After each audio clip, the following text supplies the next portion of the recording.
ایک بیٹا کعبۃ اللہ کا امام ہو اور ایک بیٹا مسجد اقصی کا امام ہو. بھلا ایسا بھی خوش بخت باپ آپ نے دیکھا جس کی نسل سے انبیاء ہوں، جد الانبیاء کہلائے. اللہ تعالیٰ جل شانہ حضرت ابراہیم علیہ السلام کو ان عزتوں سے مالا مال کیا جو انہی کا مقصد.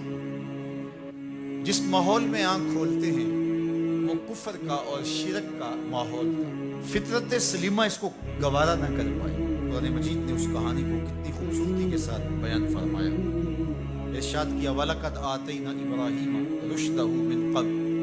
ہم نے ابراہیم علیہ السلام کو پہلے سے ہی رشد و ہدایت کے نور سے مالا مال کیا تھا.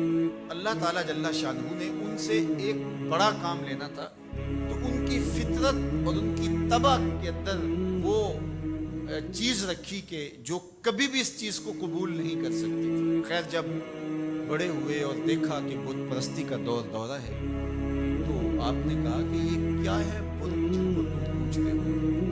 انہوں نے کہا کہ ہمارے آباء و اجداد ان کو پوجتے آئے ہیں اور شروع سے ان کی پرستش چل رہی ہے، لہٰذا ہم ان کو ترک نہیں کر سکتے.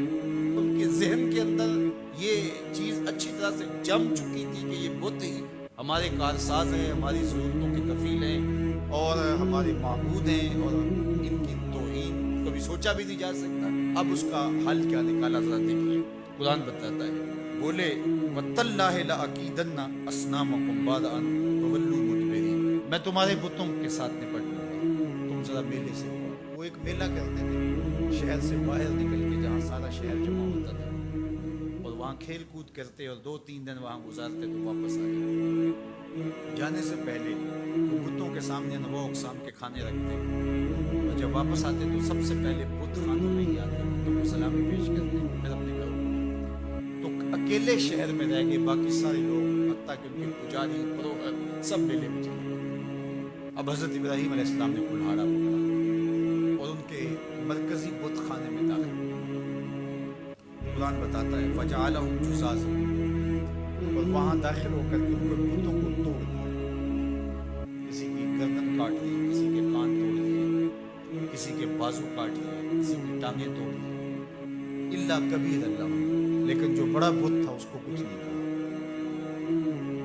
اب ان بتوں کے ساتھ حضرت خلیل اللہ کی دشمنی کیا تھی؟ یہی نہ کہ اللہ کے علاوہ لوگ ان کو پوجتے ہیں تو سب سے زیادہ پوجا جانے والا تو وہ بڑا بت تھا. تو حضرت ابراہیم سب سے پہلے اس کو توڑتے، زیادہ غصہ اس پہ آتا. لیکن بعض اوقات ایسا ہوتا ہے کہ آپ اپنے غصے کو غالب کر لیتے ہیں اپنے مقصد سے. حضرت ابراہیم کی نظر مقصد پہ تھی، غصہ بھی اپنی جگہ پہ تھا. تو ہر شے جو غلط سمجھی جا رہی ہے اس کو کس وقت غلط کہنا ہے اور کس وقت جو ہے اس پہ بات کرنی ہے، یہی تو حکمت ہوتی ہے، یہی تو دانائی ہوتی ہے. دانائی کا انداز دیکھیں. الا کبیر اللہ، لیکن ان میں جو سب سے بڑا تھا اس کو چھوڑ دیا. مفسرین نے لکھا کہ کلہاڑا بھی اس کے کندھے پہ رکھا. جب وہ واپس آئے تو انہوں نے دیکھا کہ بت ٹوٹے پڑے ہیں، کسی کی ٹانگ نہیں ہے، کسی کا کان کاٹ دیا گیا ہے، کسی کی ناک ٹوٹی ہوئی ہے، کسی کی گردن کٹی ہے، کسی کی ٹانگیں نہیں، کوئی ریزہ کر دیا گیا ہے. بہت پریشان ہوئے. ظاہر ہے ان کی عقیدت ان سے وابستہ تھی تو وہ تو خون کے آنسو رونے لگے. بیٹھ گئے. قالوا سمعنا فتى يذكرهم يقال له ابراہیم. تو کچھ لوگوں نے کہا کہ ایک نوجوان ہے اس شہر میں جس کو لوگ ابراہیم کہتے ہیں. بتوں کے خلاف اگر کوئی بولتا ہے تو اسی کی زبان سے سنا ہے. تو یہ سب کچھ اسی کا گیا دھرا ہو. پنچایت بیٹھ گئی، آیان اقتدار بھی بیٹھ گئے.